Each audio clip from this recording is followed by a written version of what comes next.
is Gorman reaching for any open channel that can hear me.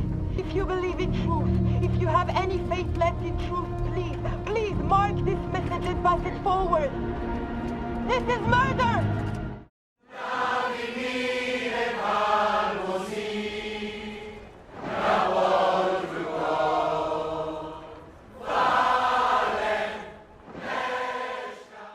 안도르 시즌2의 세 번째 스토리 아크, 야빈 전투 2년 전의 일은 탄성을 내지르는 장면으로 시작됩니다. 2년 전까지만 하더라도 사람 사는 동네가 아니었던 야빈의 네 번째 위성에 고대 마사시 사원을 중심으로 드디어 문명이 개척되기 시작한 것이었죠. 은하계 곳곳에서 대의를 위해서 싸우려는 투사들이 모여들고 있었으며 처음으로 질서라는 것이 생기면서 반란군은 정말로 군대라고 부를 만한 조직이 되고 있었습니다. X윙과 Y윙, U윙까지 안착해 있어 세력이 거대해 보이긴 하지만 반란군의 야빈 기지는 이 시점까지만 하더라도 연맹군의 총사령부가 아니라 도돈나 장군과 베이로르가나가 지원하는 마사시 그룹이라는 반군 점조직의 기지 역할을 하고 있었는데요. 우리가 영화 새로운 희망과 애니메이션 반란군 시리즈에서 보았던 잔 도돈나 장군, 로그원 스타워즈 스토리에서 보았던 드레이븐 장군과 같이 클론 전쟁기에 공화국군에서 활약한 군사 리더들이 베이로르가나 의원의 도움으로 이곳에 반란군의 요람을 만들고 있었습니다. 야빈4 장면은 너무나도 마음에 들었지만 그만큼 너무나도 아쉬운 장면이기도 했습니다. 지난 첫 번째 스토리 아크에서 야빈이 문명도 들어설 수 없는 공간임을 보여준 이번 드라마가 야빈 기지가 어떻게 설립되었는지, 카시안은 어쩌다가 야빈 반군에 합류하게 되었는지를 역시나 우리의 상상에 맡겼기 때문이었는데요. 반란군 연맹의 창설도 카시안의 산만큼이나 드라마에서 가장 중요한 포인트 중 하나임에도 이 지점을 너무 금방 넘어간 선택은 몹시 아쉽습니다. 소우에게 붙잡혀있던 윌몬을 포함해 은하계 각지에서